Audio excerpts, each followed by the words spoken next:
তো আসসালামু আলাইকুম। আজকে আমরা অধ্যায় 2 এর উদাহরণ নাম্বার 1 নিয়ে আলোচনা করব। উদাহরণ নাম্বার 1 কি বলেছে?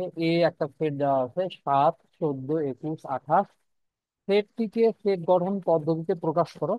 আচ্ছা, আমরা এই উদাহরণগুলো করার মাধ্যমে আমরা এই অধ্যায়ের সম্পূর্ণ নলেজ গুলো গ্যাদার করার চেষ্টা করব এবং অনুশীলনীতে গিয়ে প্র্যাকটিস করব। ঠিক আছে?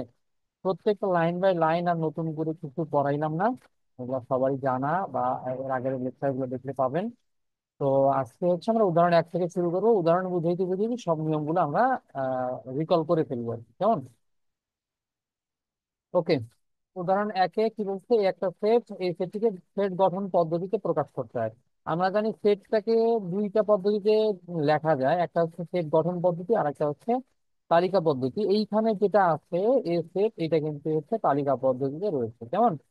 ওকে, তালিকা পদ্ধতিতে রয়েছে। তো সেই ক্ষেত্রে আমরা কি বলতে পারছি যে এটা একটা তালিকা পদ্ধতি এবং আমাদেরকে বলছে যে সেট গঠন পদ্ধতিতে প্রকাশ করতে বলছে। ওকে, আমরা সেট গঠন পদ্ধতিতে কিভাবে প্রকাশ করব দেখেন। প্রথমে আমরা লিখে ফেলি এ সেটের উপাদান সমূহ, এটাকে বাংলায় লিখতে হবে, তাই তো? যে এ সেটের উপাদান সমূহগুলোকে লিখে ফেলছি। এরপরে এখানে আমরা খেয়াল করব, লক্ষ্য করব এই উপাদানগুলো ইন্ডিভিজুয়ালি কি আমরা দেখে কি বুঝতে পারতেছি। এই উপাদানগুলোকে ইন্ডিভিজুয়ালি আমরা দেখে বুঝতে পারতেছি সাতের ঘরের যদি নামতা করি বা সাত এর কি বলবো গুণনীয়ক, সরি সাতের গুণিতক। এখানে যে সংখ্যাগুলো আমরা দেখতে পাচ্ছি সেগুলো সবগুলো সাতের গুণিতক, বা আমরা বলতে পারি 7 দ্বারা বিভাজ্য। উপাদানগুলো 7 দ্বারা বিভাজিত, আমরা সাতের গুণিতক, অর্থাৎ সাতের গুণিতক আমরা লিখে ফেললাম। পাশাপাশি এখানে খেয়াল রাখতে হবে সাতের গুণিতক এবং এটা অবশ্যই 28-এর বড় নয়। দেখেন 7 থেকে 28 পর্যন্ত গেছে, 28-এর কিন্তু বড় নয়। এইগুলো আমরা আমাদের বেসিক শর্ত।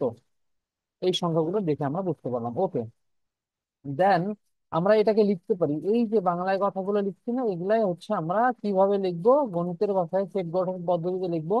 অতএব A is equal to x such that x 7 এর গুণিতক।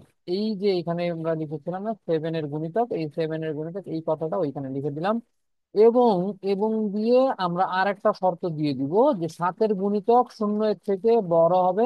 মানে এই এক্স এর মানটাই কিন্তু 7-এর গুণিতক। এক্স বলতে এই সংখ্যাগুলোকেই বোঝানো হয়েছে।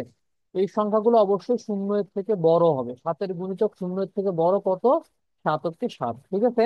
এবং 28-এর সমান, দেখেন কি বলছে, 28-এর সমান অথবা ছোট। 28-এর সমান সমান অথবা ছোট, এই যে নিচে একটা টান দেওয়ার কারণে বোঝা যাচ্ছে এটা 28-এর সমান হবে। এবং উপরে ছোট চিহ্ন দ্বারা বোঝা যাচ্ছে যে এইটা এক্স এর মানটা আর কি 28-এর থেকে ছোট হবে। আশা করি আপনারা বুঝতে পেরেছেন। ইনশাআল্লাহ আমরা 2 নম্বর উদাহরণ শিখব।